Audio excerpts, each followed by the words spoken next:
अस्सलाम वालेकुम। I hope you all are doing great. अच्छा, कल हम लोगों ने पढ़े थे 10 रूल्स और आज हम लोगों ने 11th रूल से 20 तक मतलब पढ़ने। अच्छा, अब हम देखते हैं 11th रूल। 11th रूल क्या है हमारे पास कि the singular verb form is usually used for the units of measurement.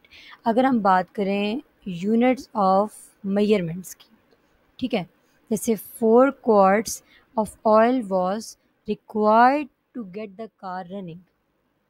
तो आपने क्या करना है कि जब भी आपके पास यूनिट्स ऑफ मेजरमेंट की बात हो रही है तो आपने उनको उसके साथ सिंगुलर वर्ब का इस्तेमाल करना है, ठीक है। अब देखो, हमने यहाँ पर क्या देखा कि 4 क्वार्ट्स की क्या यूनिट ऑफ मेजरमेंट और उसके साथ हम लोगों ने सिंगुलर वर्ब फॉर्म का इस्तेमाल किया है, ठीक है। सिंगुलर वर्ब का हम लोगों ने इस्तेमाल किया, तो यही यहाँ पर बता रहे हैं कि यूनिट्स ऑफ जब भी आप मेजरमेंट्स के यूनिट्स का इस्तेमाल करें तो हों तो उसके साथ आपने जो वर्ब है वो आपने सिंगुलर ही यूज़ करना है। ओके, नेक्स्ट रूल देखते हैं। If the subjects are both plural and are connected by the words or, nor, neither nor, either or and not only but also the verb is plural. For instance हमने देखा कि हमारे पास पहला subject B plural है और दूसरा subject B है, plural है। तो अब जो हमारे पास आएगा क्या, वर्ब। तो वर्ब हम लोगों ने क्या यूज़ करना है, वर्ब हम लोगों ने यूज़ करना है प्लूरल। और इसके दरम्यान कौन कौन से वर्ड्स आएंगे हमारे पास, और, नॉर, नीदर नॉर, इधर और not only but also. Okay, तो उसके लिए क्या होगा इस केस में कि वर्ब आपके पास प्लूरल यूज़ होगा। ये भी सिंगुलर है, सॉरी ये भी प्लूरल है, ये भी प्लूरल है, और आगे जाके जो वर्ब है वो यूज़ हुआ है प्लूरल, और बोथ का भी इस्तेमाल हुआ है इसमें, ठीक है। अच्छा, आगे क्या है कि इफ़ वन सब्जेक्ट इज, देखो ऊपर वाली बात तो आसान थी, ठीक है, सिंपल बात है कि ऑब्वियसली दोनों चीज़ें जब प्लूरल होंगी तो उसके आगे भी जो आपने वर्ब यूज़ करना है वो भी अपने प्लूरल ही यूज़ करना है। लेकिन मसला अब यहाँ पर हमारे पास आ जाएगा कि if one subject is singular and, एक सब्जेक्ट तो सिंगुलर है लेकिन दूसरा प्लूरल है, and the words are connected by, अब वर्ड्स किससे कनेक्ट हो रहे हैं, और से, नॉर से, नीदर नॉर से, ईदर और से, not only but also say, इन सारों से अगर हो रहे हैं कनेक्ट, तो भाई इस सूरत हाल में आपने क्या करना है, आपके पास जो नियरेस्ट सब्जेक्ट होगा ना उसके अकॉर्डिंगली आपने फिर जो है ना प्लेसमेंट करनी है, किस चीज़ की, वर्ब की प्लेसमेंट करनी है। अब यहाँ पर हम एग्जांपल में देखते हैं कि डू योर सिस्टर्स और your girlfriend want any pizza. देखो सिस्टर्स क्या है, सिस्टर्स तो हमारे पास प्लूरल है, और गर्लफ्रेंड के, गर्लफ्रेंड हमारे पास सिंगुलर है। अब ये देखो, ये हमारे पास सब्जेक्ट 1 है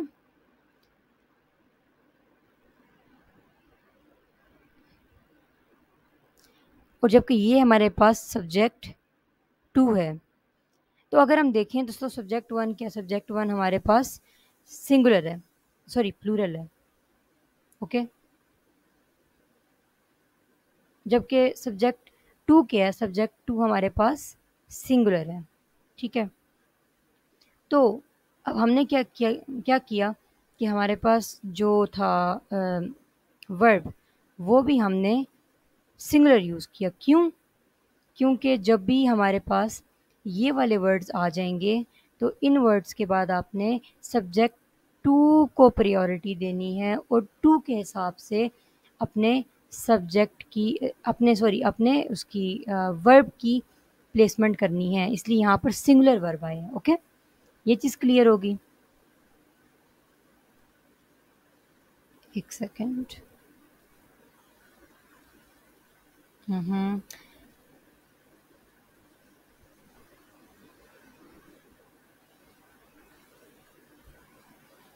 15th रूल क्या है कि except for the pronouns few, many, several, both, that always take the plural noun, ठीक है। अब हमने यहाँ पर बात करें कि कुछ ऐसे प्रोनाउंस की कि जिनके साथ हमेशा प्लूरल फॉर्म लगती है। अब ये कौन कौन से प्रोनाउंस हैं हम ये देखते हैं। फ्यू, मैनी, सेवरल, और बोथ, ये 4 हमारे पास हैं ऐसे प्रोनाउन जिनके साथ आपने हमेशा प्लूरल फॉर्म ही इस्तेमाल करनी है। Few were left, few was नहीं, few were left alive after the flood. बस ये इसका यही रूल है कि ये जो अल्फाज इनके साथ आपने प्लूरल यूज़ करना है, फ्यू, मैनी, सेवरल और बोथ। ओके, ये बात हो गई। If two infinitives are separated by and, अगर दो इन्फिनेटिव, इन्फिनेटिव्स क्या होते हैं? इन्फिनेटिव्स हमारे पास टू,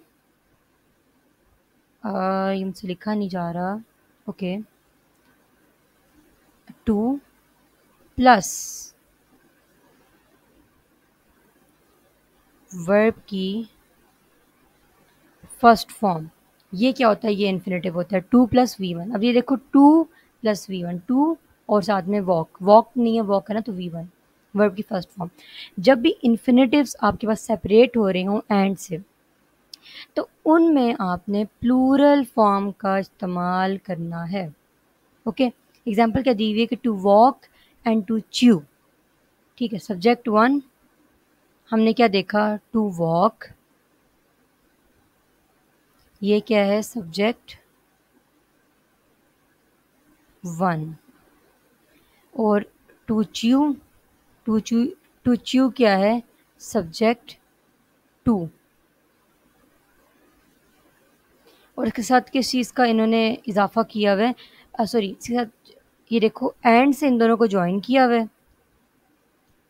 और आगे क्या कहा हमने? प्लूरल फॉर्म आएगी, और ऐसा ही हुआ है। देखो ये जो वर्ब है, ये वर्ब क्या है? वर्ब हमारे पास प्लूरल है। हाँ, प्लूरल है। अगर ये सिंगुलर होती तो फिर क्या होता? यहाँ पर रिक्वायर्स आता, लेकिन नहीं। हमने क्या कहा कि जब दो इन्फिनेटिव को आप एंड से ज्वाइन करोगे तो उसके साथ आप क्या लगाओगे? उसके साथ आप लगाओगे singular, sorry, plural verb, singular नहीं, सॉरी, ठीक है। दो जब आप इन्फिनेटिव को ज्वाइन करोगे एंड के साथ, तो उसके साथ आपने क्या यूज़ करना है? Plural verb. ये रूल क्लियर हो गया। आगे देखते हैं।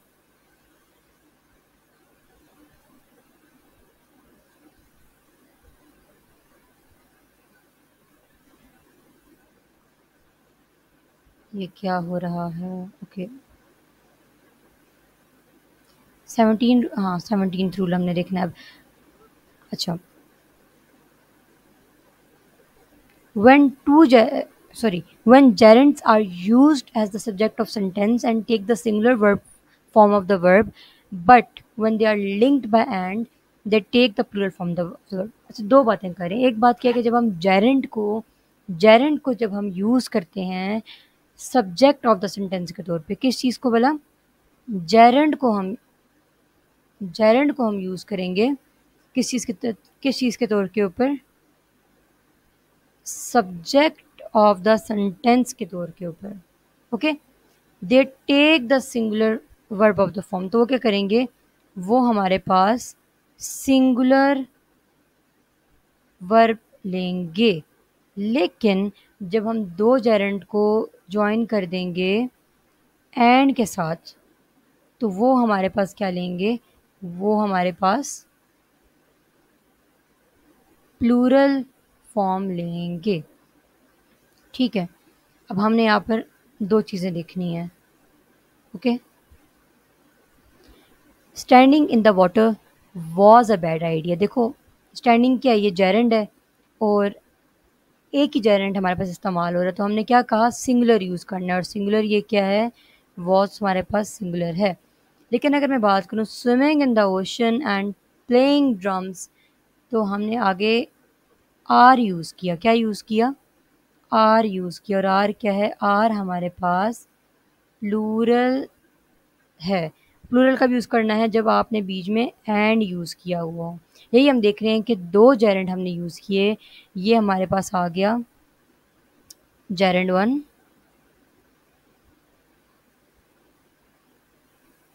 ये जैसा भी लिखा जा रहा है।